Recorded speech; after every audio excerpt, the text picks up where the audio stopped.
Imagine a massive warehouse for a second. Beat, concrete and steel, stretching out endlessly into the horizon. Just massive physical scale. Right. And inside this structure, tech giants are pouring $1 trillion. You hear the deafening roar of raw compute power. Yeah, it's a literal physical monument to human ambition. It really is. But then I want you to picture a quiet, sterile hospital room. An invisible piece of code reviews a standard medical scan. It spots something completely imperceptible to human eyes, and it silently saves the human life. Wow. That striking contrast is exactly what we are unpacking today. Yeah. We're looking at the sheer scale of global hardware, and we're connecting it to those deeply intimate human impacts. The journey between those two extremes is absolutely fascinating. 2 sec silence. Welcome to today's deep dive. We are thrilled you are joining us for this conversation. We really are. We're skipping the usual intro housekeeping today. Yeah, the stakes of this technological shift are just too high. So, here is our roadmap for today. First, we're following the massive money trail.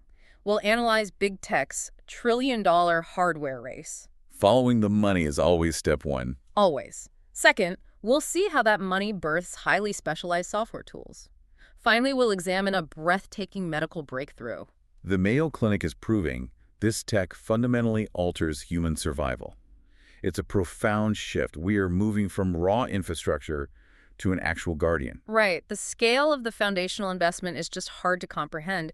Let's start with the sheer magnitude of that The spending. numbers are wild. They really are. Wall Street analysts are projecting something truly staggering right now. Big tech's AI spending will hit $1 trillion soon. 1 trillion. Specifically, they expect to cross that threshold by 2027. 2 sec silence. That is roughly the entire gross domestic product of the Netherlands. Yeah, an entire developed nation's economic output in a single year. And it is all being poured directly into data centers. They're just buying up chips, servers, and massive cooling infrastructure. Amazon alone is spending $200 billion on this. 200 billion. Just Amazon. Right. Andy Jassy is aggressively doubling down on their AWS build-out, but they're also heavily investing in custom silicon. Which is super interesting. Yeah, they're pushing their own specialized Trainium chips. That represents a massive strategic pivot. They really want to control their own destiny here. Right, they want to drastically reduce reliance on outside hardware vendors. Exactly. Building custom silicon gives them crucial leverage in the market. It's smart. Then you have Microsoft spending $190 billion. Also a staggering figure. Their capital expenditure is up a whopping 24% lately. They are racing to keep Azure AI and Copilot ahead globally. Right, and Alphabet is right behind them at 185 billion. Yeah. Google's cloud business is actually growing at 63% year over year. That is blistering growth. It really is. Yeah. That kind of demand requires a massive infrastructure scale-up. You just cannot support those customers without building new data centers. And Meta is sitting at $135 billion. That spending is mostly driven by rising memory component costs. And they're quietly building out their massive superintelligence lab. But I have to push back on this narrative a little bit. Okay, let's hear it. This level of capital expenditure honestly feels completely reckless to me. Really? Reckless. Yeah, it's like laying down continent-spanning train tracks right now. Yeah. But we're laying them before we even know where the cargo is going. Well, that train track analogy captures this hardware phase perfectly. You think so? Definitely. Yeah. You absolutely have to lay the steel before the trains can run. If you wait for the actual cargo, you've already lost the race. I see your point. But the actual type of steel we need is fundamentally changing. I really want to dig into that specific hardware shift. Let's do it. For the last couple of years, it has been all about GPUs. Graphics processing units have been the absolute undisputed kings. That's NVIDIA has completely dominated this entire technological cycle. Right. GPUs are fantastic for the brute force of training large models. They handle thousands of simple math problems simultaneously. But analysts are starting to predict a massive CPU renaissance. Central processing units are stepping back into the spotlight. Yeah. Why are we going back to standard CPUs all of a sudden? That feels like a technological step backward on the surface. It kind of does, right? Yeah. But it's because the software is fundamentally changing underneath us. We are moving heavily into the era of Agentic AI. We should define that term clearly before we go any further. What does Agentic AI actually mean in this specific hardware context? Sure. It's AI that independently finishes tasks without needing constant human input. So it's not just waiting for you to type a prompt. Exactly. It's operating autonomously in the background. Right. It operates in these complex, long-running sequential workflows. It has to verify step A before it can even attempt step B. Ah, I see. And traditional CPUs are actually much better at handling sequential logic tasks. Because GPUs are great for parallel processing. Yes, exactly. But agents require deep logical steps, one after the other. So this represents incredible news for older companies like Intel and ARM. Absolutely. They provide the fundamental backbone for these complex logic processes. The hardware landscape is diversifying to match the software evolution. We're moving from brute force training to complex logical execution. Which brings up a really crucial question about all this money. How is Wall Street reacting to these companies essentially burning cash for future capabilities? Well, Wall Street is definitely anxious. They worry about short-term profit margins taking a massive hit. Naturally. Investors always want to see immediate returns on capital expenditures. But the tech executives view this as a long-term survival strategy. Right. If you miss this infrastructure wave, your company becomes entirely obsolete tomorrow. So it's less about immediate profit and more about corporate survival. Exactly. It's a literal existential arms race for the future of global computing. That brings us perfectly into the second part of our journey today. Yeah, the software side. Because this trillion-dollar hardware foundation is not just sitting idle in dark warehouses. It is actively spawning a rapid evolution in software capabilities right now. We are watching the trains finally run on those expensive tracks. We're witnessing a massive shift away from simple chat interfaces.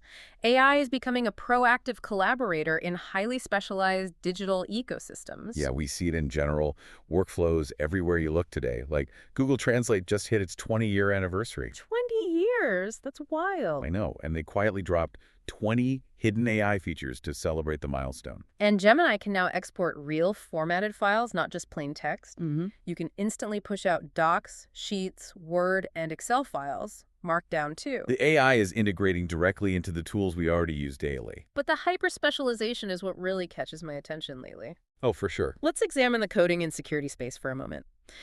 Mistral AI just dropped their new Medium 3.5 model. Right, and that model features a massive 256,000 context window. Which is huge. It is. To put that in perspective, it holds a massive textbook of data in short-term memory. It can look at your entire code base all at once. Plus, they released these new vibe coding agents to the public. Yeah. They can actually ship GitHub pull requests asynchronously in the background. Which fundamentally shifts the daily paradigm for software engineers. It really does. The AI is doing the actual engineering work while you sleep. You wake up, Yeah. and the code is written, tested, and waiting for approval. You know, I have a vulnerable admission to make right here. Yeah. I still wrestle with just organizing my own basic prompts sometimes. Oh, I think a lot of people do. The flood of these autonomous features feels a little bit overwhelming. That is a completely normal reaction. The blistering pace of change is intense. The tech ecosystem is fragmenting into highly specific verticals very rapidly. We are also seeing this deeply impact the cybersecurity sector. Right. Anthropic launched the Claude Security Beta recently for enterprise customers. It lets Claude scan entire code bases and check if bugs are actually real. It can even suggest secure patches before the code hits production servers. OpenAI is pushing the envelope on advanced security protocols as well. They recently launched advanced security mode for ChatGPT and Codex users. Yeah, that update is fascinating. This specific feature is actually a little bit terrifying to me. Why is that? It removes passwords and support recovery entirely from your personal account. Oh, right. If you lose your security key, you are completely on your own. Your data is locked away forever without any corporate backdoor access. It is an incredibly high-stakes approach. Yeah. Especially for developers handling sensitive code. But the tools are just becoming incredibly specialized across the board. We're seeing brand new specialized tools popping up for everything imaginable. Yeah, like VideoS. Right. It's now an all-in-one platform for complex video marketing workflows. And HairLaunch creates studio-quality launch videos. It even decides the editing pacing automatically. Mintlify Editor is offering live, collaborative, Git-synced documentation for massive engineering teams. That's a game changer. The AI agents update the technical docs automatically when someone pushes new code. And Wonder puts an autonomous AI design agent directly on your creative canvas. It actually designs alongside you in real time. It's wild. We also have to acknowledge the geopolitical reality of these global ecosystems. Yeah, that's a crucial layer here. The global supply chain of artificial intelligence is incredibly complex today. Two U.S. House committees recently opened formal probes into specific tech tools. Right. They are specifically looking at AnySphere, the maker of Cursor, and Airbnb. The probes are focused on their use of foreign AI models. Specifically, they're examining the integration of models tied to Kimi and Quinn. Right. The committees are examining international data flows and overall security protocols. And we want to be clear here, it is very important to note this is strictly a fact-finding inquiry. Absolutely. We're maintaining absolute neutrality here. We're just reporting the facts of the probe without endorsing any political viewpoint. Exactly. We are just observing how globally intertwined these specific technologies have become lately. The geographic origin of the intelligence layer is becoming a major global focus, but the specialization is also moving far beyond just software engineering. It's not just about writing emails or generating code anymore. For example, Kaikaku AI says food artificial intelligence just hit a massive milestone. They're calling it a ChatGPT moment for the culinary world. Their Epicure model is absolutely fascinating from a specialized data perspective. It really is. It actively learns taste, texture, and cuisine styles from reading text recipes alone. It translates written words into physical flavor profiles. And now it's directly powering robotic kitchens and automated menu design. We are literally digitizing the human experience of taste. Another major focus is applying this deep intelligence to complex human biology. This is where it gets really profound. Mark Zuckerberg's BioHub is investing $500 million in AI biology. Yeah, they're putting $400 million specifically into massive data tech development. And another $100 million is going directly into building brand new laboratory spaces. They want to build massive cellular data sets to train entirely new predictive models. The ultimate goal is to accurately predict disease behavior before it ever happens. Which is the holy grail of specialized artificial intelligence applications. Truly. But looking at all these different autonomous agents, I have to ask a question. Sure, go ahead. Does this hyper-specialization mean humans will just become managers of various AI agents? Well, the nature of our daily professional work is definitely going to pivot. Human oversight will shift away from doing the raw, manual, repetitive work. We'll be focused entirely on directing the overarching strategic workflow of these systems. Right. We stop being the mechanics and start being the air traffic controllers. Exactly. You guide the autonomous agents instead of turning the heavy wrenches yourself. You manage the airspace while the machines fly the individual planes. Let's take a brief pause here before our final topic, sponsor. We are back. Beat.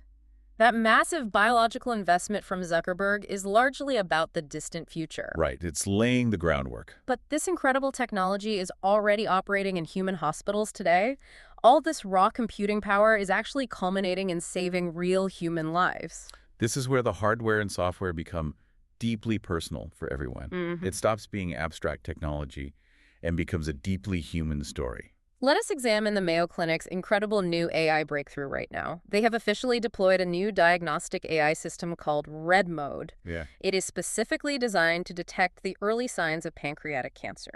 And pancreatic cancer is historically one of the absolute toughest diseases we face. The 5-year survival rate is currently sitting tragically below 15% globally. And that devastatingly low survival rate is mainly due to late detection. By the time physical symptoms show up, the disease has usually spread everywhere. But Red Mode is actually reaching back in time to spot the silent cancer. It finds the subtle warning signs years before it becomes a clinical crisis. The empirical data on this system is just completely mind-blowing to me. It's unbelievable. The researchers had Red Mode look at nearly 2,000 historical medical scans. These were older routine scans that were originally cleared by human medical specialists. Meaning highly trained doctors looked at these exact images and saw absolutely nothing wrong. Right. The scans were deemed completely normal by top human experts. Exactly. But the AI successfully identified 73% of those hidden cancer cases. Wow. And it found them up to 3 years before the actual clinical diagnosis happened. 3 years is an absolute eternity in the high-stakes world of oncology. It's the crucial difference between proactive treatment and palliative care. At the 2-year mark, the AI diagnostic results are even more staggering. The system is 3 times more effective at spotting early-stage cancer anomalies. 3 times. That is compared to even the most experienced, highly trained human radiologists. It's incredibly important to understand how it's actually achieving this feat. The mathematical model analyzes hundreds of different quantitative features hidden in the scan. These are incredibly subtle textural changes in the biological tissue itself. Yeah, features that are physically impossible for a human brain to process visually. The human eye biologically cannot perceive the mathematical pixel patterns it's finding. It's seeing a reality that we are blind to. And what makes this so revolutionary is the actual deployment method used. It runs entirely on standard CT scans that patients already get every single day. Yeah, which means it can be layered directly into routine medical care instantly. Yes. It adds zero extra financial costs or diagnostic friction for the hospital patient. You do not need a special machine or an invasive new procedure. It essentially moves the entire medical diagnosis window up by 36 months. We often talk about AI purely as a productivity tool for office work. We focus on emails, code generation, and financial efficiency. But in this specific case, it's acting as a silent, vigilant guardian. Whoa, beat. Imagine an AI quietly saving your life in the background while just checking a sore back. 2-sec silence. You go in for a routine checkup, and a machine alters your destiny. That is the exact reality the Mayo Clinic is actively building today. Yeah. It turns every single routine medical visit into a potential life-saving screening event. It really makes you pause and deeply consider the implications of this shift. It does. Does this kind of hidden superhuman pattern matching make the human doctor entirely obsolete? If a machine sees what we cannot, where does the human fit in? The human doctor absolutely does not become obsolete in this new medical paradigm.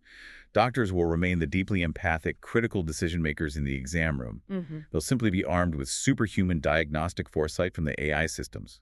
Medicine is ultimately about human connection and guiding people through terrifying choices. They become the ultimate decision makers armed with real-life, time-traveling insights. That captures the dynamic perfectly. The human emotional element becomes even more important when delivering that complex medical news. Right. The machine finds the invisible threat, but the human doctor treats the actual patient. We have covered a truly massive amount of ground today. We really have explored a vast landscape. If we connect this entire journey together, it paints a pretty profound picture. Yeah. We started with massive concrete server farms consuming the GDP of small European nations. We watched that brute force compute power trickle down into highly specialized software agents. And it ultimately culminates in a silent algorithm guardian that actively rewrites human longevity. It is the trillion-dollar hardware receipt finally paying out in extended human years. The overarching return on investment isn't just measured in financial profit margins. It's fundamentally measured in human time. I want to leave you with a final lingering thought for today. If an artificial intelligence can spot the invisible signs of a fatal disease 3 years early just by looking at a standard medical scan, what other silent patterns is it already seeing in the background of our daily data that we haven't even thought to ask about yet? 2-sec silence. Thank you so much for taking this deep dive with us today. We will catch you on the next one. Out Tiro Music.